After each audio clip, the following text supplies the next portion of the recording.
आउज़ुबिल्लाहिमिनश्शैतानिर्रजीम बिस्मिल्लाहिर्रहमानिर्रहीम। Dear students, अस्सलाम वालेकुम।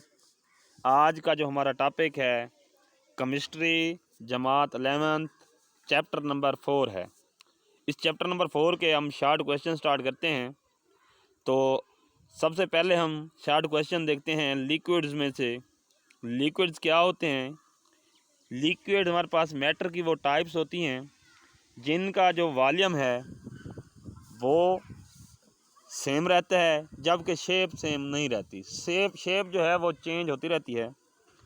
तो ऐसी मैटर की टाइप जिसकी शेप चेंज होती रहे और जो वॉल्यूम है वो चेंज ना हो, उसे हम लिक्विड कहते हैं।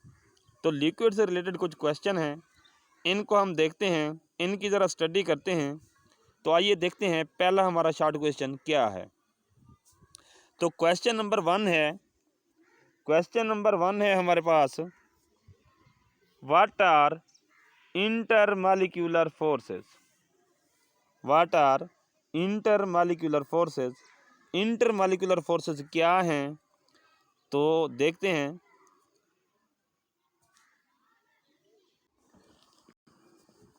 Intermolecular forces often abbreviated to IMF।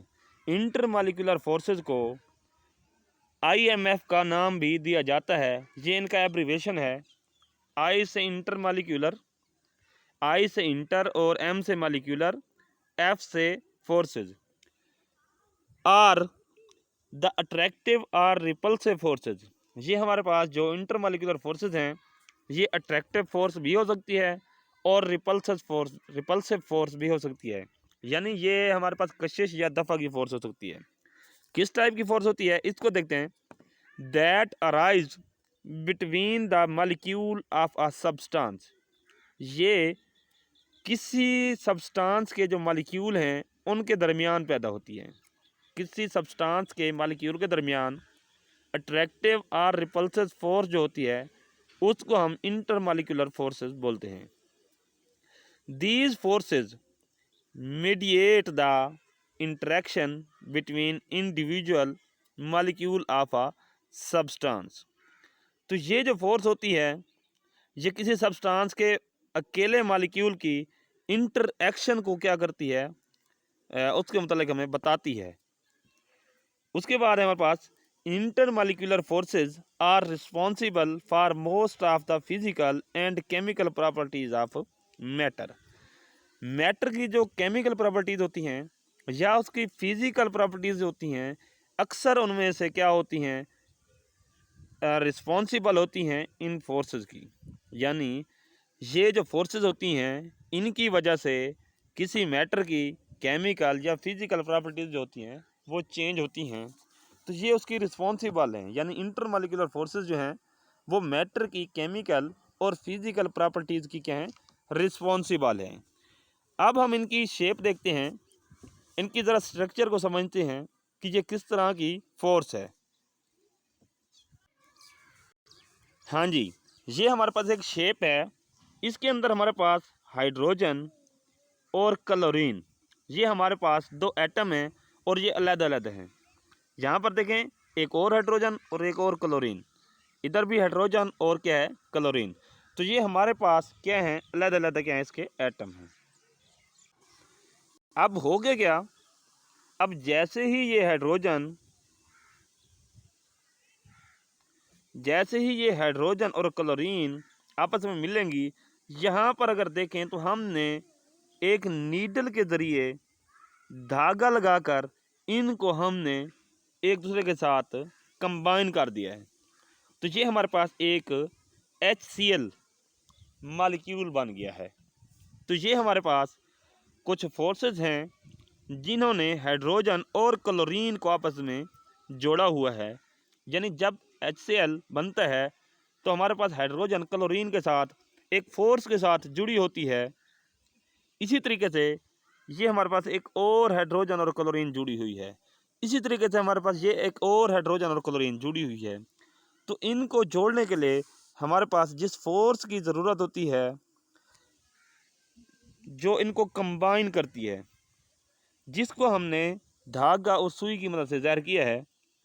तो इसको हम देखें थोड़ा सा आगे चलकर, एक और हमारी शक्ल है, यानी ये हमारे पास हाइड्रोजन और क्लोरीन के दरमियान जो फोर्स ऑफ अट्रैक्शन है उसको ज़ाहिर करने के लिए हमने ये धागा का इस्तेमाल किया है। तो ये हमारा एक मालिक्यूल बन गया है। क्योंकि हम स्टडी करना चाह रहे हैं इंटर मालिक्यूलर फोर्सेज, यानी मालिक्यूल के दरमियान जो फोर्स है उसको हम स्टडी करने जा रहे हैं।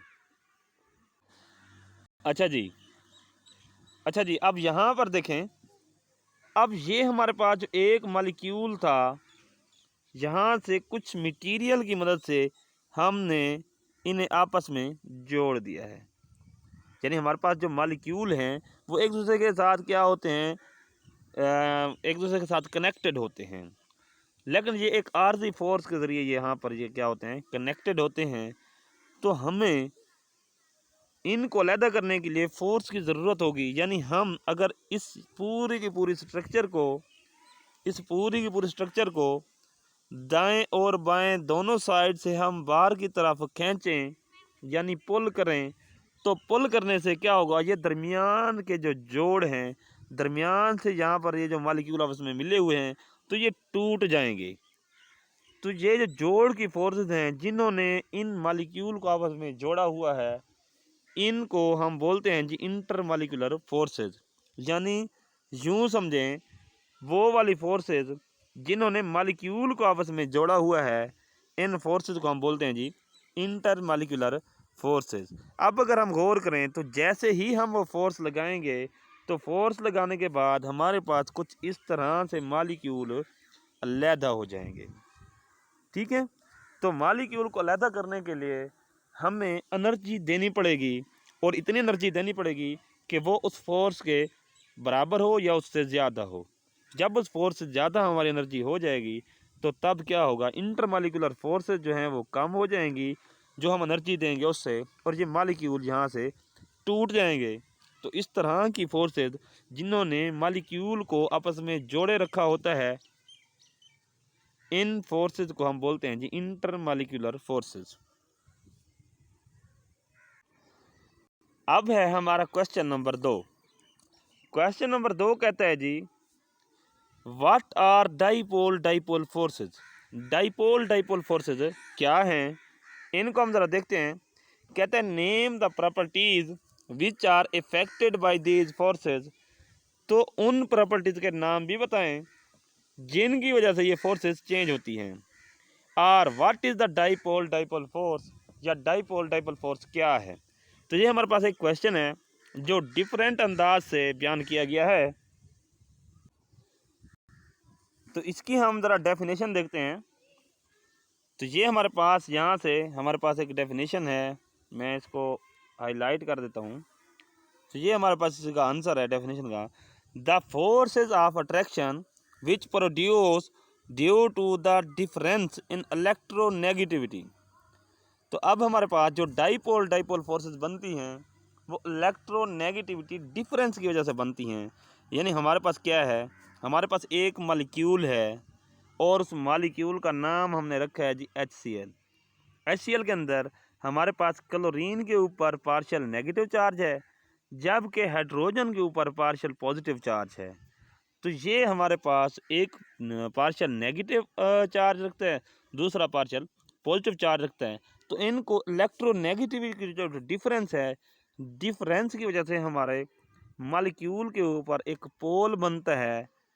यहाँ पर देखें, ये पोल बनता है, हर एटम के ऊपर क्या बनता है, एक पोल बनता है। तो अब जब ये पोल बनता है तो पोल के बनने के बाद मैं यहाँ पर दिखाता हूँ। तो ये हमारे पास एक पोल ये हो गया, और एक पोल मैं कलर चेंज करके बताता हूँ, एक पोल हमारे पास ये बन गया। तो ये हमारे पास दो पोल बन गए जिनको हम डाइपोल का नाम देते हैं। तो what are dipole forces. Dipole forces क्या हैं, तो उनको हम अब डिस्कस करने जा रहे हैं। The force of attraction which produce due to the difference in electronegativity of the bonded atom.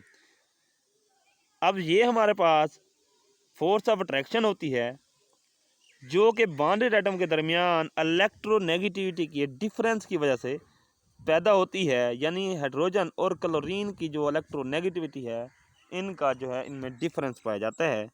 ये सेम हमारे पास इलेक्ट्रोनेगेटिव नहीं है, क्योंकि क्लोरीन ज़्यादा इलेक्ट्रोनेगेटिव है और हाइड्रोजन पार्शियल पॉजिटिव चार्ज रखती है, जो कि क्लोरीन की निस्बत कम है, इलेक्ट्रोनेगेटिव है। तो इस तरीके से हमारा एक फोर्स है जो कि अट्रैक्शन की फोर्स है, और ये डाईपोल बनाती है, जिसकी वजह से इनको डाईपोल डाईपोल फोर्सेस हम कहते हैं।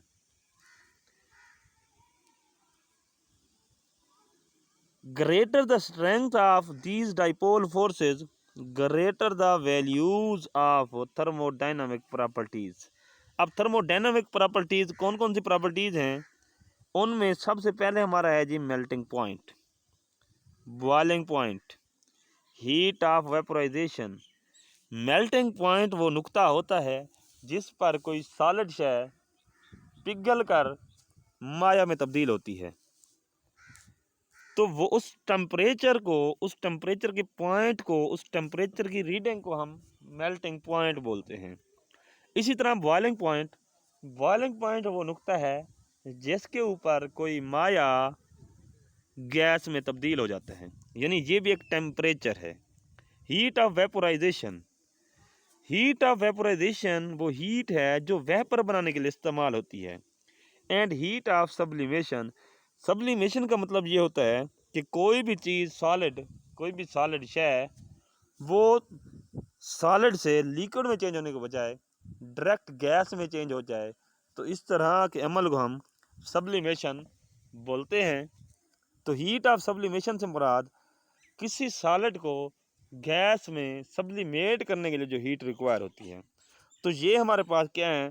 थर्मोडायनामिक प्रॉपर्टीज़ हैं।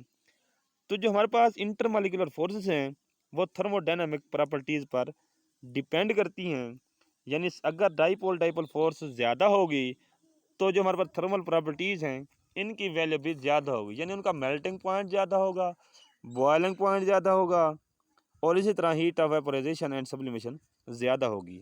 अब मैं ज़रा इसकी फिगर आप लोगों को दिखाता हूँ।